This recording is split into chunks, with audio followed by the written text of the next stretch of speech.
السلام عليكم ورحمة الله وبركاته. اللهم صل وسلم وبارك على سيدنا محمد وعلى آله وأصحابه أجمعين. كل سنة وحضراتكم طيبين بمناسبة عيد الأضحى المبارك. إن شاء الله النهاردة هنعمل مع بعض الرقاق الطري في البيت. هنعمله بدون فرن وهنسويه على عين البوتاجاز، وهنقول مع بعض كده شوية معلومات حلوة في الفيديو عشان إن شاء الله لما تيجي تطبقي الوصفة يطلع معاكي النتيجة بإذن الله مضمونة زي اللي هتشوفيها معايا في الفيديو. هقول لحضرتك برضو طريقة التسوية المظبوطة ازاي على عين البوتاجاز، هتكون معاكي بإذن الله أفضل من إنك تعمليه في الفرن. وهقول لحضرتك برضو لو لا قدر الله الرقاق طلع معاكي ناشف تتصرفي ازاي.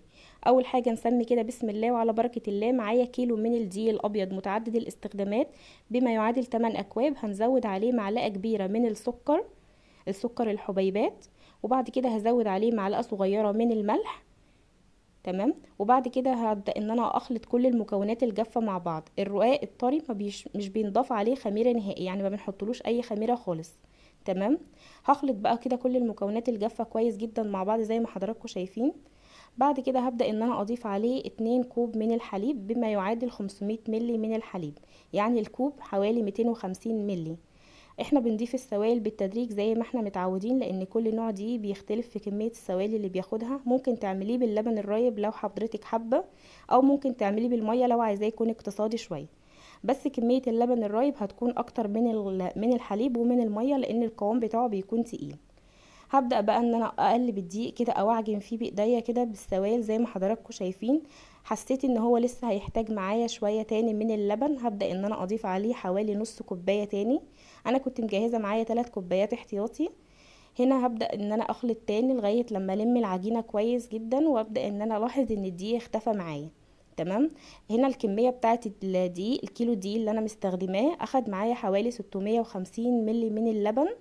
تمام. اللبن بدرجة حرارة المطبخ، ما يكونش ساقع ولا يكون سخن. تمام. بعد ما الدقيق اختفى ولميت العجينة كده، كنت مجهزة معايا كوباية من السمنة السايحة. تمام. لو حضرتك عايزة تعمليه بالزيت مفيش مشكلة، بس هيطلع معاكي ناشف شوية، انما يفضل ان انتي تعمليه بالسمنة علشان خاطر يكون الرواق معاكي طري زي الملبن زي ما قلنا. تمام.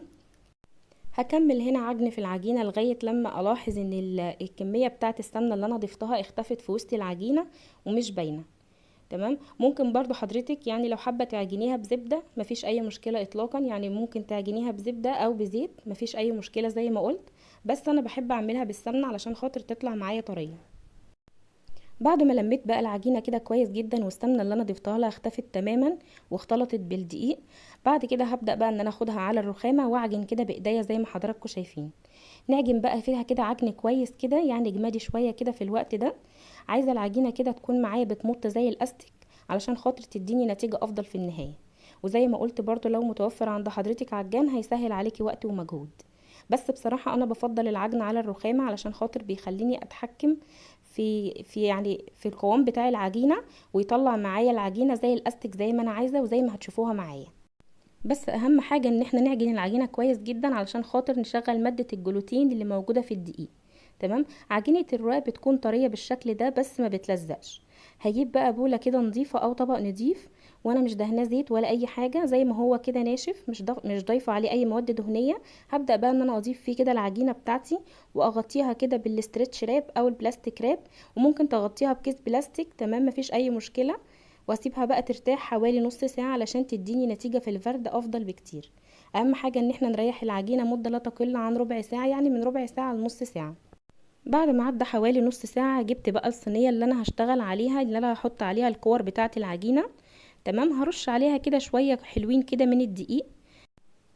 بعد كده بقى هجيب العجينة بتاعتي بعد ما ارتاحت نص ساعة كاملة. انتي ممكن لو مستعجلة عليها تسيبيها ربع ساعة مفيش مشكلة، بس اهم حاجة ان هي ترتاح شوية قبل ما نبدأ ان احنا نكورها كور كده. شايفين ما شاء الله العجينة هنا معايا اللهم بارك عاملة زي الاستيك ازاي بتمط معايا. وده بفعل ان هي اتعجنت كويس جدا، وبفعل برضو ان هي ارتاحت فترة كافية. هبدأ برضو ان انا اخد معايا كده الكور بتاعة العجينة، يعني حجم الكورة كده يعني حوالي 70 جرام او 80 جرام لو هتوزنيها بالميزان. ولو مثلا هتقيسيها بايديكي يعني حجمها على قد قبضة ايدك. لو مش بتعرفي مثلا تعايري مثلا الحجم بتاع العجينة، او لو ما عندكيش ميزان، هتعرفي بالطريقة دي ان انت تكوريها زي ما حضرتك شايفة كده، وان انت تقيسيها على قبضة ايدك بالشكل اللي هتشوفيه معايا دلوقتي ده.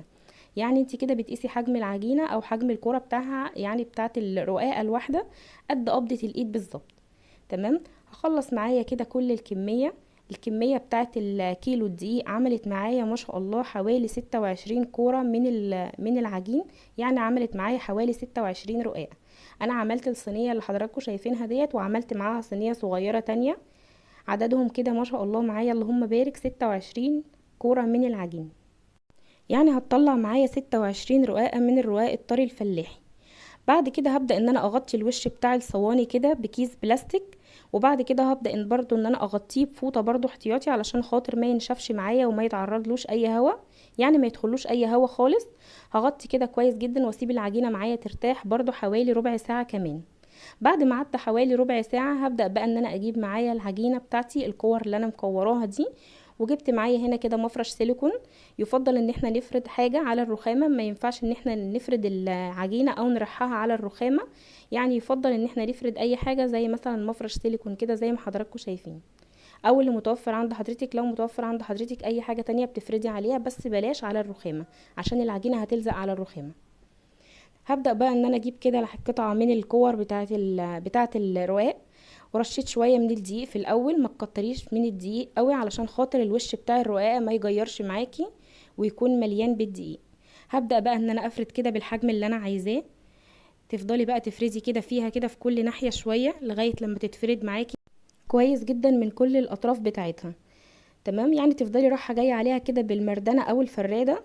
ولو متوفر عند حضرتك اللي هي الفراده الصغيره اللي هي بيد دي، المردنه الصغيره هتفرد معاكي حروف العجينه افضل من اللي انا شغاله بيها دي. بس لو مش متاحه عندك زي ما هي مش متاحه عندي، مفيش اي مشكله خالص، ما نوقفش نفسنا على اي حاجه. تمام. احنا بنعمل حاجتنا بايدينا في بيتنا، بتكون طبعا بتدينا نتيجه افضل، وبتكون ليها قيمه غذائيه يعني افضل من ان احنا نشتريها من بره، وهتكون اوفر كمان من الجاهزه.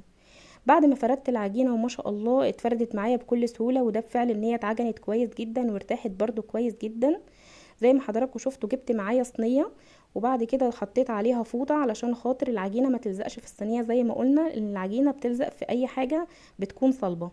فردت فوطه كده، وبعد كده ضفت عليها الرقاقيه بتاعتي وغطيت وشها بفوطه تانية علشان الوش بتاعها ما ينشفش. يعني ضروري ان احنا نغطيها بفوطه، بعد ما نخلص كل واحده بنغطيها بفوطه. هاخد معايا واحده تانية واعملها برضو بنفس الطريقه. القوام بتاعها ما بيكونش زي الرقاق الناشف، يعني ما بيكونش رقيق جدا زي ورقه السجاره، لا بيكون سميك شويه عن الرقاق الناشف. تمام. هخلص معايا كده كام واحده. الطريقه اللي انا بلف بيها على المردنه دي بتسهل عليا فرد العجينه على الصينيه وانا بسويها، وبتسهل عليا برضو فرد العجينه ولمها يعني وانا بلمها افردها على الفوطه بسهوله. يعني افضل من ان انا المها بايديا. تمام. يعني الطريقه ديت سهله جدا. يعني انا بعد ما جربتها حسيت دي اسهل من اللي انا لميت بيها العجينه في اول مره. بعد كده هروح بقى هنا بعد ما جهزت 5 ولا 6 معايا، هبدأ بقى ان انا اخد معايا الصينية واسوي على العين بتاعة البوتاجاز. النار بتاعتي بتكون اقل من المتوسطة بشوية، ما بتكونش عالية قوي ولا واطية قوي. بعد كده خدت معايا بقى هنا ايه اول رقاية، وحطيتها كده معايا على ظهر الصينية زي ما حضراتكم شايفين. هي اول ما بحطها هي بتفصل نفسها من على الصينية. انا مش دهنة ظهر الصينية باي حاجة، ولا حطيت له زيت ولا مسحة سمنة ولا اي حاجة. الكمية اللي انا ضفتها بتاعة السمنة على العجينة كانت مناسبة جدا وكويسة جدا، تخلي العجينة ما تلزقش معايا على ظهر الصينية. تمام. هبدأ بقى ان انا اقلبها على الناحية التانية. اول ما عملت معايا فقاقيع بالشكل اللي حضراتكم شايفينه ده، وبدأت تقب معايا، بتاخد لون بسيط كده من على الجنبين، وبطلعها زي ما حضراتكم شايفين معايا بالشكل الحلو ده. بعد كده هاخد واحدة تانية وافردها معايا برضو على الصينية.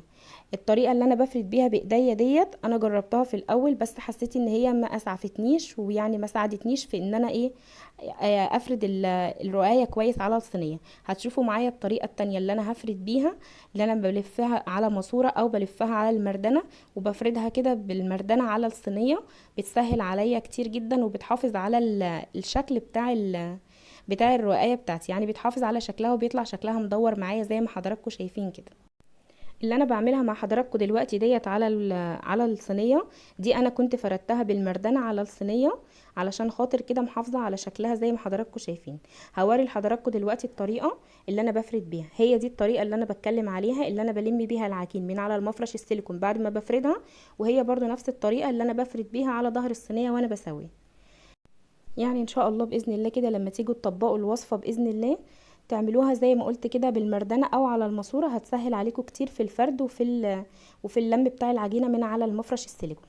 هعمل مع حضراتكم كده كذا واحده علشان خاطر برضو اوري لحضراتكم كويس جدا، واوضح لكم بالفيديو ازاي بفردها على ظهر الصينيه. تمام. ما شاء الله العجينه بتقب معايا زي ما حضراتكم شايفين، ودوت بفعل ان هي اتعجنت كويس جدا وارتاحت كويس جدا. بعد ما بتقب معايا وبتاخد لون من تحت، بقلبها على الناحيه التانية زي ما حضراتكم شايفين بالشكل ده. وطبعا كل رواقايه بتطلع معايا بحط الرواق فوق بعضه، وبغطي وشه بفوطه، وبدخله جوه كيس بلاستيك علشان خاطر يفضل طري معايا. تمام. لو لا قدر الله بقى زي ما قلت في اول الفيديو الرواق وانتي بتعمليه نشف معاكي او طلع معاكي ناشف، تتصرفي فيه ازاي؟ تمام. اول لما ان شاء الله كده تخلصيه وتسويه، لو مسويه سواء في الفرن او مسويه على ظهر صينيه، تاخديه كده وترشي على وشه شويه ميه ببخاخ، وبعد كده تغطيه بفوطه وبرده تحطيه جوه كيس بلاستيك. هيفضل معاكي طري باذن الله ومش هينشف معاكي تاني. تمام.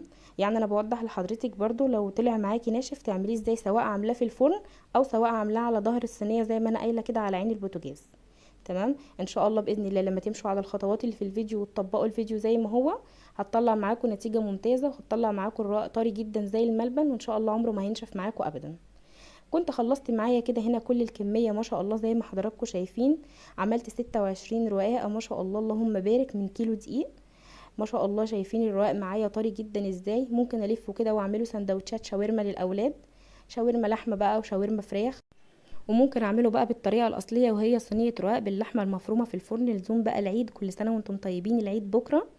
كل سنه وحضراتكم طيبين وبخير يا رب، ويعود عليكم الايام جميعا بخير. هنا ما شاء الله كده الكميه معايا ديت انا هاخد منها كده يعني جزء واشيله في كيس في الفريزر. تمام. بطلعه بعد كده من الفريزر، بس اهم حاجه يتشال مفروض زي ما هو.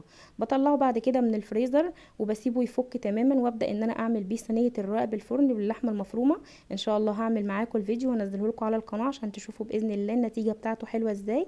هيطلع معاكم باذن الله احلى من الجاهز وافضل منه كمان بكتير. تمام. ما شاء الله الرقاقه معايا طريه جدا زي ما حضراتكم شايفين. بلمها كده وافردها وبطبقها بايديا، ما بتتكسرش معايا ولا اي حاجه. وده بفعل برضو زي ما قلت كل الخطوات اللي انا قلت عليها في الفيديو.